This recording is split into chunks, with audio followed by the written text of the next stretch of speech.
ఉమ్మడి ఖమ్మం జిల్లాను భారీ వర్షం కకావికలం చేసింది. మొన్న రాత్రి నుంచి నేటి ఉదయం వరకు కుండపోతగా కురిసిన భారీ వర్షాలతో ఉమ్మడి ఖమ్మం జిల్లా అతలాకుతలమయ్యాయి.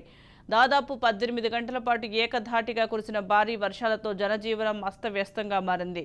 ఖమ్మం, సూర్యాపేట, ఖమ్మం, మహబూబాబాద్ జిల్లాల మధ్య రాకపోకలకు నిలిచిపోయాయి. ఖమ్మం జిల్లా నుంచి ఏపీలోని పలు ప్రాంతాలకు వెళ్లే మార్గాల్లో భారీగా వరద నీరు చేరి రాకపోకలు స్తంభించాయి. మున్నేరు వరద గంటల వ్యవధిలోనే ముంచెత్తడంతో ఖమ్మం నగరం జల దిగ్బంధంలో చిక్కుకుంది.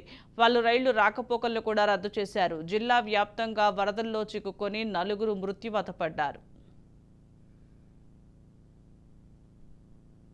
సార్ మాది మోతీనగర్ అండి. బాసల్ గార్డెన్ దగ్గర మొత్తం మునిగిపోయింది. టీవీ, ఫ్రిడ్జ్ ఏంది, ఇంకా ఇన్వర్టర్ అన్నీ ఖరాబ్ అయిపోయినాయండి.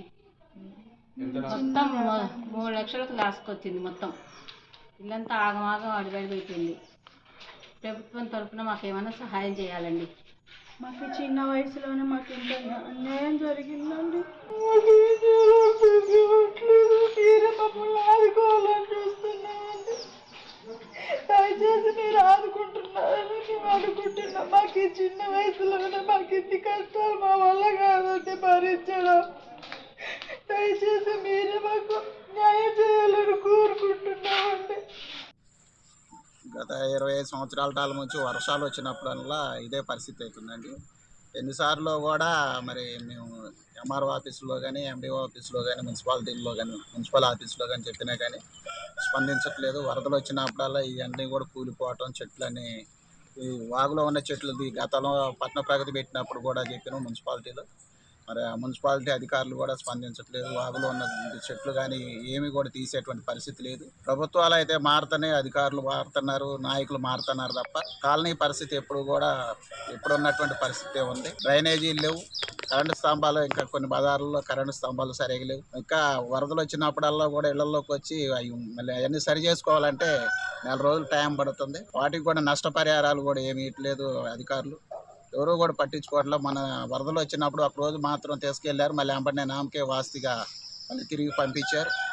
అయినా కానీ ఎందుకంటే పేద ప్రజలంటే, ఈ కాలనీలు అంటే అధికారులకి, నాయకులకి ఓట్లు వచ్చినప్పుడే తప్ప గుర్తొచ్చేది నాయకులకి మిగతా టయాల్లో గుర్తు రావట్లేదు. ఎందుకంటే ఇక్కడ దగ్గర ఉన్నటువంటి 400 కుటుంబాలు ఇక్కడ జీవిస్తున్నాయి.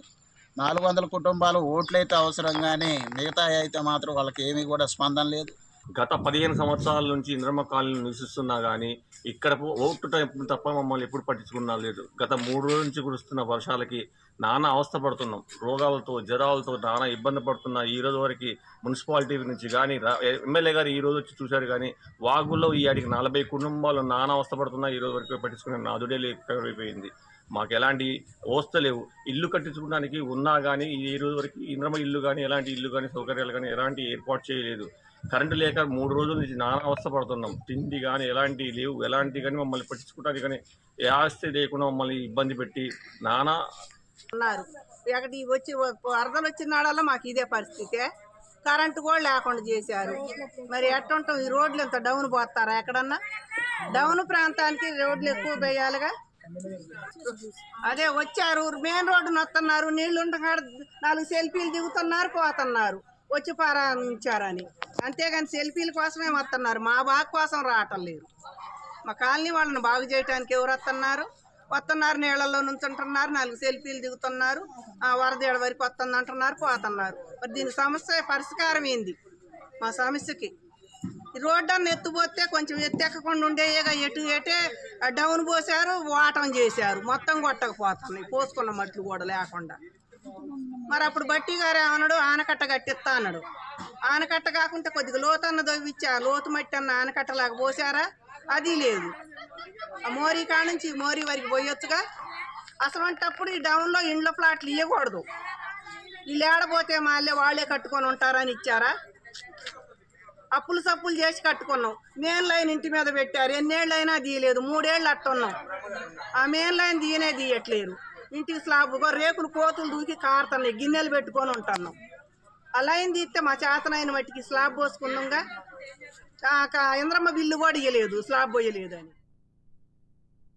బంగాళాఖాతంలో ఏర్పడిన అల్పపీడన ప్రభావంతో ఖమ్మం జిల్లాలో గత 3 రోజుల నుంచి కురుస్తున్న వర్షాలతో అయితే జిల్లా అతలకుతలం అవుతున్న పరిస్థితి కనిపిస్తుంది. ఇక ప్రధానంగా ఖమ్మం జిల్లాలో ఉన్నటువంటి ప్రధాన రైల్వే స్టేషన్లో కూడా నీరు చేరడంతో అయితే ప్రయాణికులు అయితే తీవ్రంగా ఇబ్బందులు పడ్డారు.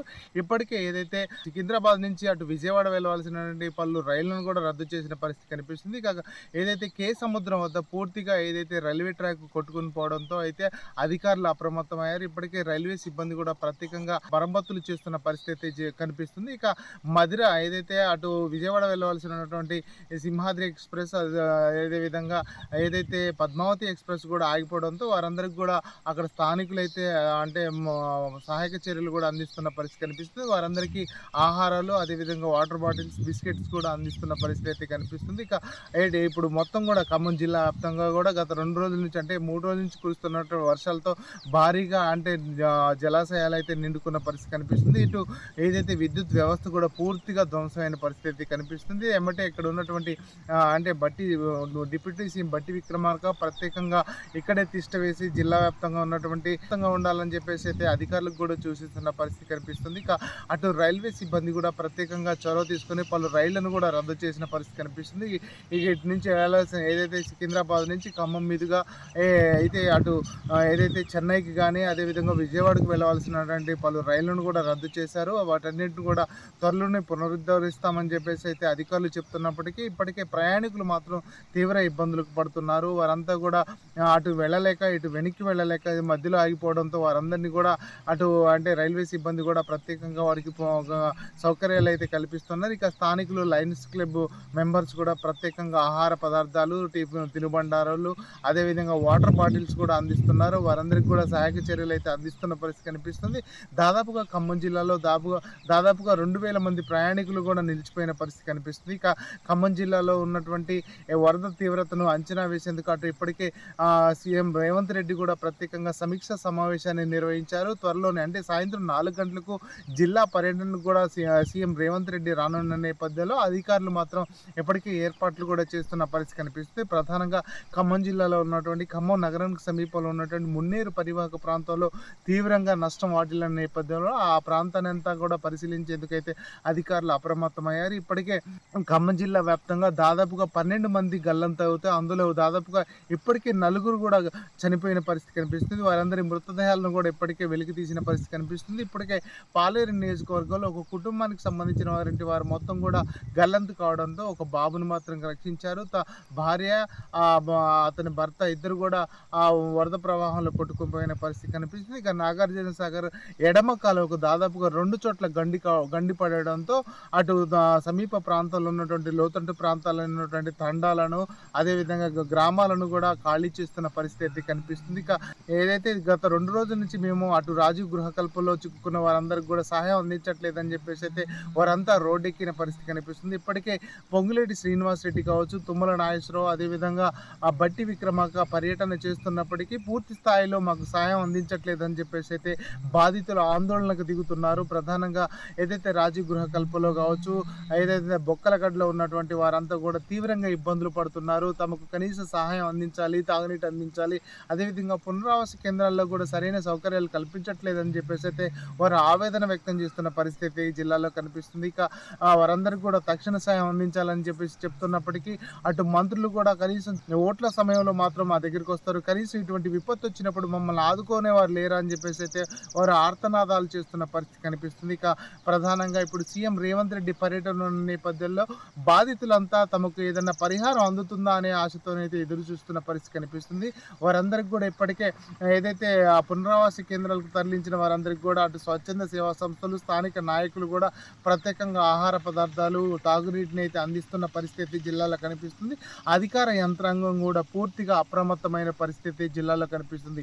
ఇక మొత్తంగా చూసుకుంటే ఖమ్మం జిల్లాలో ఈ 3 రోజుల నుంచి కురిసినటువంటి వర్షాల నేపథ్యంలోనే భారీగా అటు పాలేరు, ఆకేరు, బుడమేరుతో పాటు అటు ఏదైతే మున్నేరు కూడా ఉధృతంగా ప్రవహిస్తున్న పరిస్థితి కనిపిస్తుంది. పరిమితికి మించి దాదాపుగా 34 అడుగులు అంటే ఇది మున్నేరు చరిత్రలోనే తొలిసారి ఇట్లాంటి వరద ప్రవాహం వచ్చిందని చెప్పేసి చెప్తున్నారు. దాదాపుగా కవిరాజ్ నగర్తో పాటు అదేవిధంగా ఎఫ్సై గోడన్, మోతీ నగర్, బొక్కలగడ్డ, మారుతి నగర్ ఇవన్నీ ప్రాంతాలన్నీ కూడా జలమయమైన పరిస్థితి కనిపిస్తుంది. దాదాపు 3 అంతస్తుల భవనానికి దాదాపు 2 అంతస్తుల వరకు కూడా నీరు వచ్చి చేరడంతో బాధితులంతా కూడా ఆవేదన వ్యక్తం చేస్తున్నారు.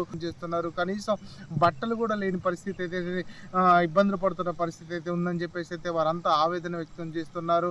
తోబుట్టులను కోల్పోయిన వారు, అదేవిధంగా పర్యటన కోసం అంటే చూడటానికి వెళ్ళి కొంతమంది గల్లంతా అవుతే మరి కొంతమంది మాత్రం ఇంట్లోనే ఉండి బిక్కుబిక్కుమంటున్న పరిస్థితి కనిపిస్తుంది. ఇప్పటికైతే సహాయక చర్యలు అయితే కొనసాగుతున్న పరిస్థితి అయితే జిల్లాలో కనిపిస్తుంది. మొత్తంగా చూసుకుంటే మరికొన్ని గంటల్లో మాత్రం ఇంకా పూర్తి స్థాయిలో అంటే కొంత వర్షం ఎడతెరిపి ఇవ్వడంతో మాత్రం కొంత ఉపశమనం కలిగిందని చెప్పుకోవచ్చు. ఎందుకంటే ఇప్పటికీ కొంతగా వర్షం తగ్గుముఖం పట్టడంతో వరద ప్రవాహం కూడా తగ్గుముఖం పట్టడంతో అయితే ప్రజలంతా ఊపిరి పీల్చుకుంటున్నారు. అధికారులు కూడా కొంత ఊపిరి పీల్చుకుంటున్నారు. ఇక ప్రతిపక్ష పార్టీలు కూడా ప్రత్యేకంగా ఇప్పటికే సహాయక చర్యల్లో పాల్గొంటూ పర్యటనలు కూడా చేస్తున్నారు. ఖమ్మం జిల్లాకు చెందినటువంటి మాజీ మంత్రి పువ్వాడ అజయ్ కుమార్ కూడా అదేవిధంగా మోతీనగర్ తదితర ప్రాంతాల్లో ఇప్పటికే పర్యటన చేస్తూ వారందరికీ కూడా భరోసా కల్పిస్తున్న పరిస్థితి కనిపిస్తుంది. ఇక పొంగులేటి శ్రీనివాస్ రెడ్డికి సంబంధించిన నియోజకవర్గంలో వారంతా రావాలని కూడా కోరుతున్నారు.